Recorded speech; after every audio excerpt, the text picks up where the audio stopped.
നിങ്ങളുടെ ഈ ബന്ധത്തിന് എന്റെ എല്ലാവിധ പിന്തുണയും എന്നും ഉണ്ടാവും. എപ്പോഴും പരസ്പരം മനസ്സിലാക്കിയ മനസ്സുകൾ തമ്മിലാ ഒരുമിക്കേണ്ടത്. അവർ തമ്മിലാ ജീവിക്കേണ്ടതും. കല്യാണി നല്ല പെണ്ണ, തങ്കപ്പെട്ട സ്വഭാവം അവളുടേത്. പത്തരമാറ്റുള്ള പൊന്ന് കൺമുമ്പിലുള്ളപ്പോ കാക്കപ്പൊന്ന് തിരക്കി ആരെങ്കിലും പോവോ? ഗംഗ കാക്കപ്പൊന്ന. പിന്നെ കല്യാണിയായിട്ടുള്ള ആനന്ദിന്റെ ബന്ധം അറിഞ്ഞ അഖിലാണ്ടീശ്വരി കലി തുള്ളും, അതുറപ്പാ. പക്ഷേ പെട്ടെന്നുള്ള ആ ചാട്ടമേ ഉള്ളൂ. സത്യം പറഞ്ഞ അവര് കരുണയുള്ളവരാ. കാര്യം പറഞ്ഞ അവർക്കത് മനസ്സിലാവും. ആനന്ദ് പറയുകയാണെങ്കിൽ ഞാൻ ആനന്ദിനു വേണ്ടി ഒരു ഉപകാരം ചെയ്യാം. ഞാൻ അഖിലാണ്ടീശ്വരിയുടെ മുന്നിൽ ഈ വിഷയം അവതരിപ്പിക്കാം. ഞാൻ വളരെ തന്ത്രപരമായി ബുദ്ധിപരമായി ഈ കാര്യം പറഞ്ഞ് അഖിലെ കൊണ്ട് സമ്മതിപ്പിക്കാം. എനിക്ക് വേണ്ടി ചെയ്യാൻ പോകുന്ന ഈ മഹാത്യാഗത്തിന് വളരെ സന്തോഷം. പക്ഷേ എനിക്ക് നിങ്ങളുടെ സപ്പോർട്ട് വേണ്ട. പിന്നെ നിങ്ങളുടെ ഈ വരവിന്റെ ഉദ്ദേശമൊക്കെ എനിക്ക് നന്നായിട്ട് അറിയാം. പക്ഷെ അതൊന്നും തൃച്ചംബരത്ത് ചെലവാവില്ല. ഒരപേക്ഷയുണ്ട്. ദയവ് ചെയ്ത് നന്ദനെ അരവിന്ദനെയും വെറുതെ വിടണം. ഇല്ലെങ്കിൽ എന്റെ ശരിക്കുള്ള സ്വഭാവം നിങ്ങൾ അറിയും. ശരിക്കുള്ള സ്വഭാവം എനിക്കറിയാലോ.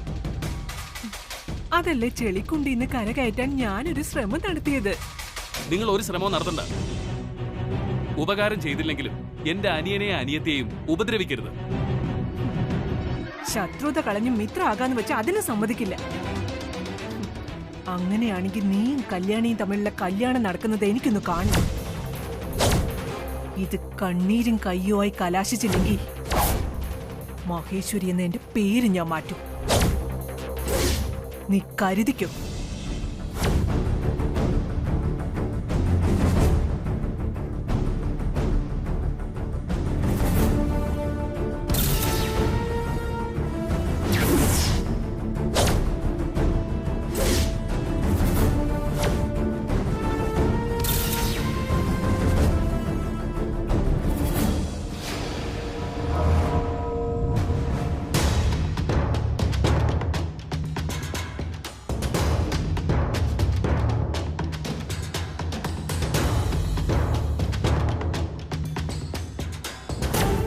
സർ,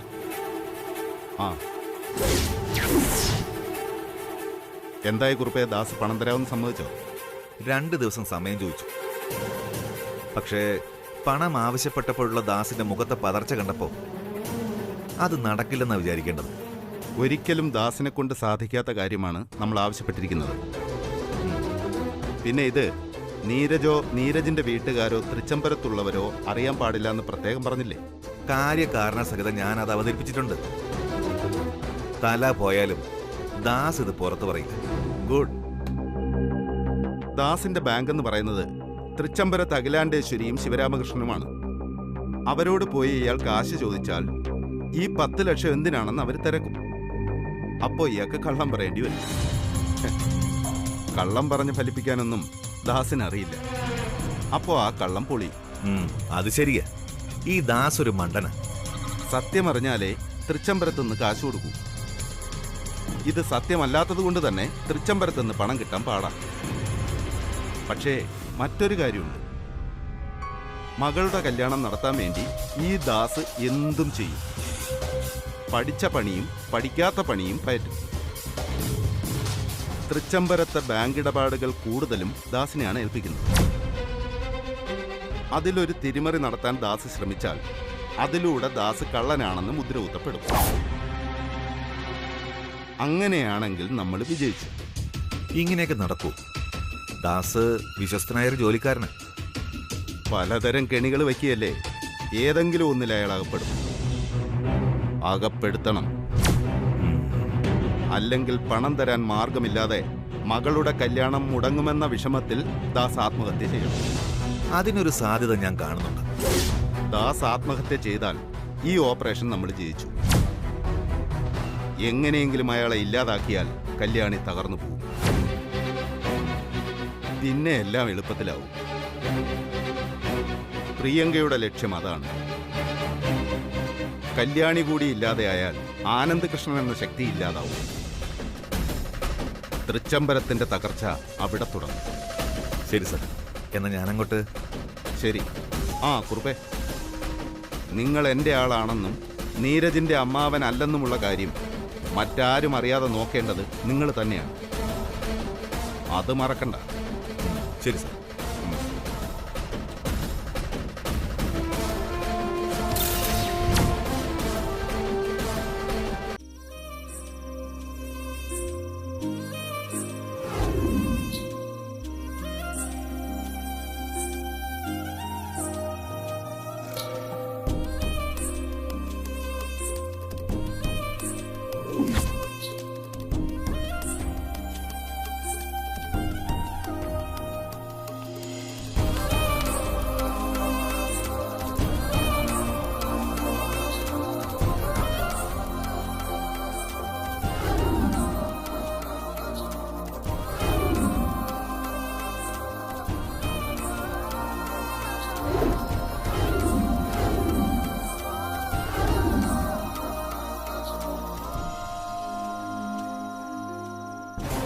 ഒരു കാര്യം വ്യക്തമായി ഞാൻ പറയാം.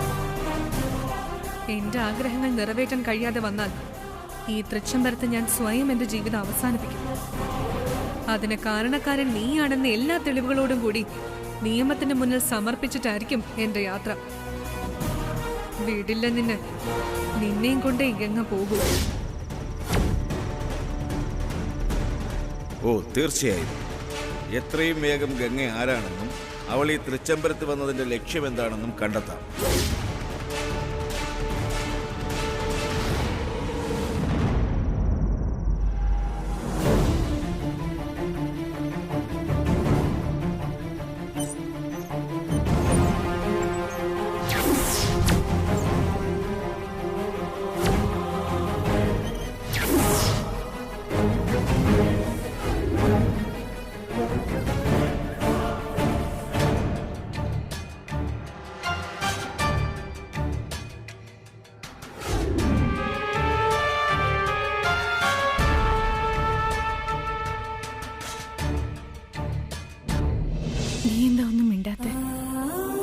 അച്ഛൻ പറഞ്ഞത് കേട്ടില്ലേ? അന്യൻകുട്ടനെ ഹോസ്റ്റലിൽ അയച്ച് പഠിപ്പിക്കാൻ പോവാത്രേ. അത് വേറൊന്നിനുമല്ല, എന്നെ ഒറ്റപ്പെടുത്താൻ. ഒറ്റപ്പെടുത്തി ഒരു ഭ്രാന്തിയെ പോലെ ആക്കി തീർക്കാൻ. എല്ലാവർക്കും അവരവരുടെ ഇഷ്ടങ്ങളല്ലേ വലുത്. കല്യാണിക്ക് മാത്രം ഇഷ്ടങ്ങൾ പാടില്ലല്ലോ. ആരുടെയെങ്കിലും കൂടെ കെട്ടിച്ചയച്ചാൽ എല്ലാ ഉത്തരവാദിത്തങ്ങളും കഴിഞ്ഞു.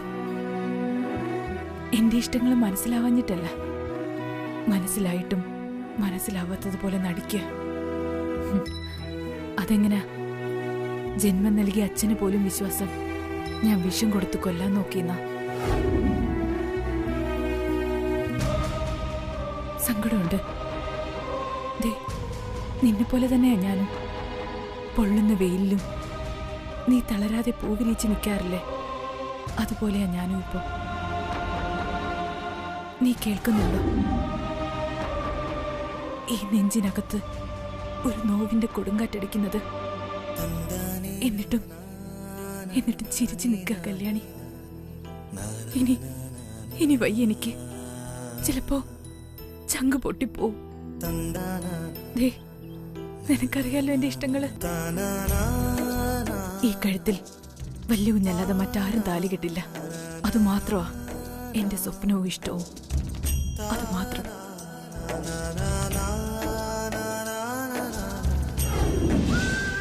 നിനക്കാരെയും ബോധപൂർവം ചതിക്കാൻ കഴിയാത്തതുകൊണ്ട് എന്റെ ഉള്ളിലെ സങ്കടം മനസ്സിലാവും. അതുകൊണ്ടാണ് ഞാൻ ഇത്രയും പറഞ്ഞത്. നിന്നെപ്പോലെ തന്നെ എന്റെ മനസ്സ് മനസ്സിലാക്കിയ ഒരാൾ കൂടിയുണ്ട്, എന്റെ വലിയ കുഞ്ഞ്.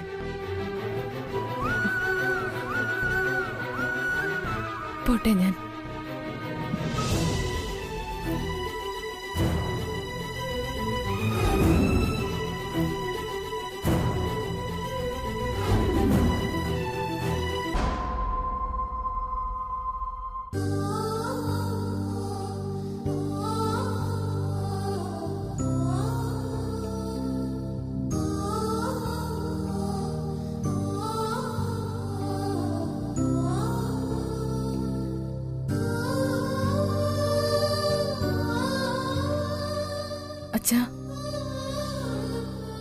അച്ഛാ,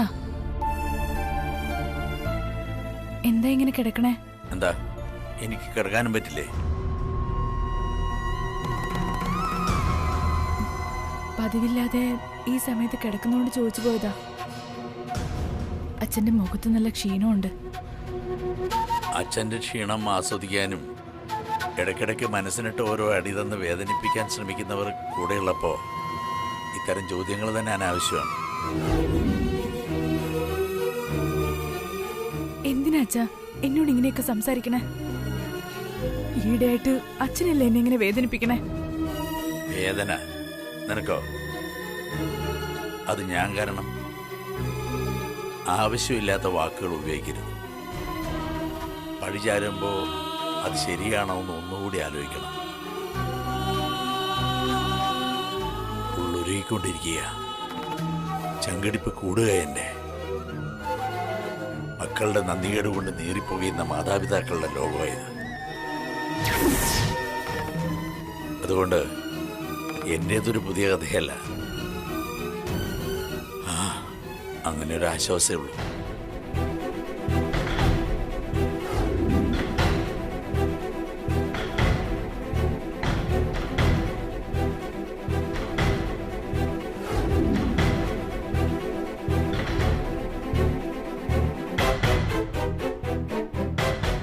എങ്കിലും പച്ച മനുഷ്യനല്ലേ ഞാൻ.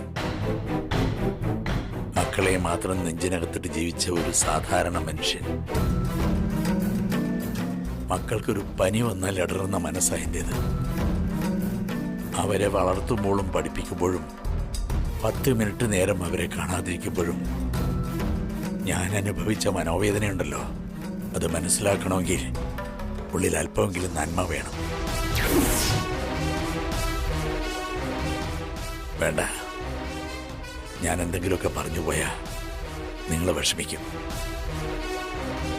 നിങ്ങളെ വിഷമിപ്പിക്കാതിരിക്കാൻ വേണ്ടിയാണ് ഞാൻ ജീവിച്ചത്. അതുകൊണ്ട് എനിക്ക് സങ്കടവും ക്ഷീണമൊന്നുമില്ല. ക്ഷേമം അന്വേഷിച്ചതിന് നന്ദിയുണ്ട്.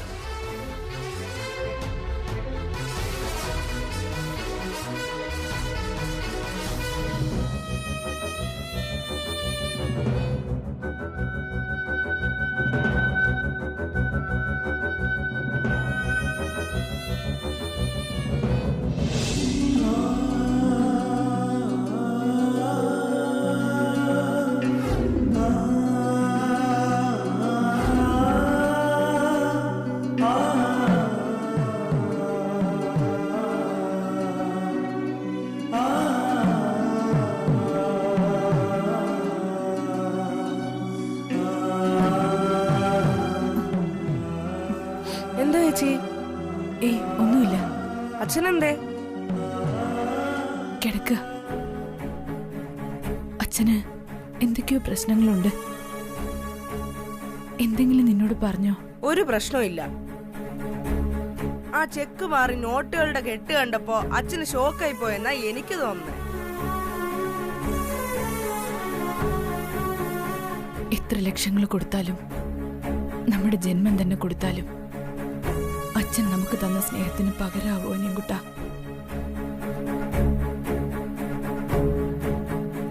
നമ്മുടെ ലോകം അച്ഛനാ. അച്ഛൻ കഴിഞ്ഞേ മറ്റെന്തുള്ളൂ നമുക്ക്.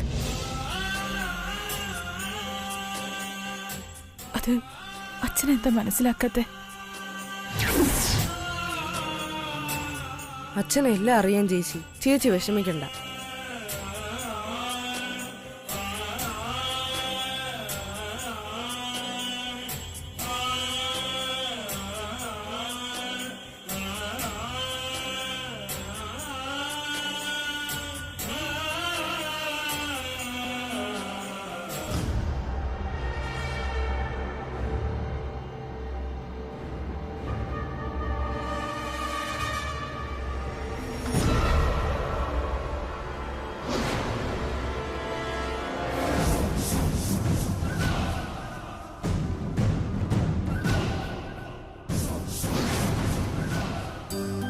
ആ, എന്താ നന്ദിനെ? അഖിലാന്റി എന്ന് വരും അങ്കിളെ? കൃത്യ ദിവസം പറയാറായിട്ടില്ല. ഒരർത്ഥത്തിൽ ഒരു തീർത്ഥാടനമല്ലേ, എല്ലാ ക്ഷേത്രങ്ങളിലും പ്രാർത്ഥിക്കണം. ഏതായാലും അധികം വൈകില്ല, കല്യാണ തീയതി ഇങ്ങ് അടുത്ത് വരികയല്ലേ.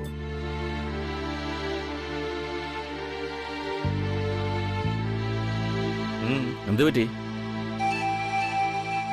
അങ്ങളെ, എന്നോട് ദേഷ്യമൊന്നും തോന്നരുത്.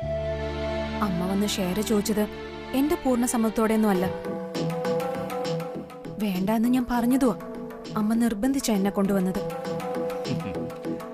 അത് പിന്നെ എനിക്കറിഞ്ഞൂടെ. നന്ദനെ എനിക്കറിയാം. എനിക്ക് മോളോട് ദേഷ്യമൊന്നുമില്ല, സ്നേഹമേ ഉള്ളൂ. ഞാൻ തെറ്റിദ്ധരിച്ചിട്ടുമില്ല. ഞാൻ ആ കൂട്ടത്തിലില്ലായിരുന്നെന്ന് അങ്കിൾ അരവിന്ദനോട് പറഞ്ഞതിന് ഒരുപാട് നന്ദിയുണ്ട്. നല്ലതിനു വേണ്ടി ചില ചെറിയ നുണകൾ പറയുന്നതിൽ തെറ്റൊന്നുമില്ല. മോളെ, മനുഷ്യന് വേണ്ടത് പണവും പ്രതാപവും മാത്രമല്ല. പണവും പ്രതാപമൊക്കെ വേണം, നമുക്ക് ജീവിക്കണമെങ്കിൽ പണം ആവശ്യമാണല്ലോ. പക്ഷെ എല്ലാത്തിനുപരി നമുക്ക് വേണ്ടത് സമാധാനമാണ്. പലപ്പോഴും നമ്മുടെ സമാധാനം കളയുന്നത് നമ്മൾ തന്നെയാണ്. അതുണ്ടാവാതിരിക്കണമെങ്കിൽ ഒരു കാര്യം പറയുകയോ പ്രവർത്തിക്കുകയോ ചെയ്യുന്നതിന് മുമ്പ് നമ്മളൊരു 2 പ്രാവശ്യമെങ്കിലും ഒന്ന് ആലോചിക്കണം. അപ്പോഴേ ശരിയും തെറ്റും തിരിച്ചറിയാൻ പറ്റും.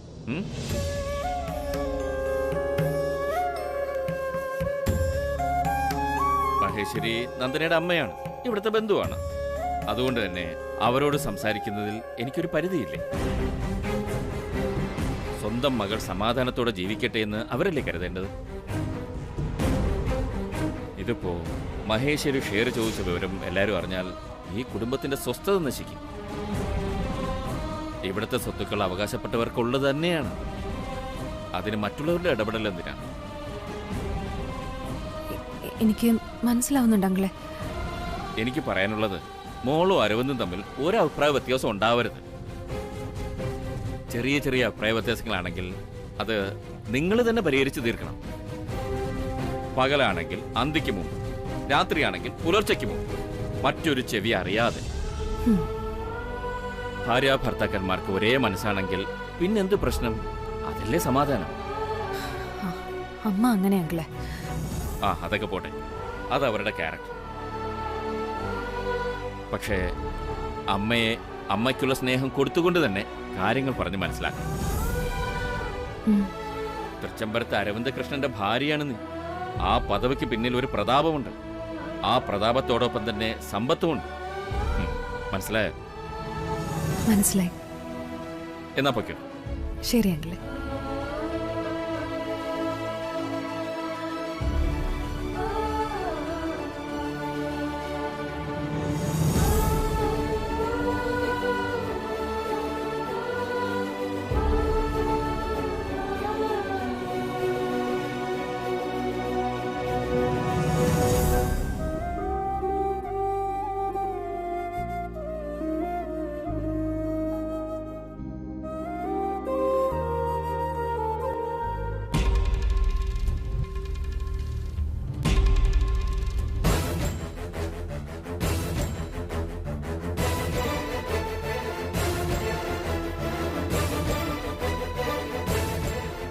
ദാസില്ലേ? അകത്തുണ്ട്. ആരാ? ഞാൻ ദാസിനെ കാണാൻ വന്നതാ. ഒന്ന് വിളിക്കോ?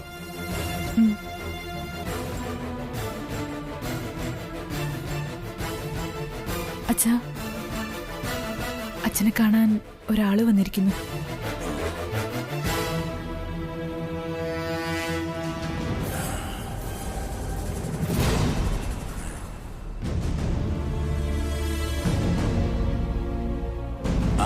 കുറുപ്പണ്ണോ? ഞാൻ കാത്തിരിക്കുകയായിരുന്നു. ഇരുന്നാട്ടെ. ഇരിക്കാനൊന്നും തീരെ നേരമില്ല ദാസേ. 100,000 ചുമതലകളാ. പെങ്ങന്മാരുണ്ടായാൽ ആങ്ങളുടെ ചുമതല, പെങ്ങന്മാർക്ക് മക്കളുണ്ടായാൽ അമ്മാവന്റെ ചുമതല.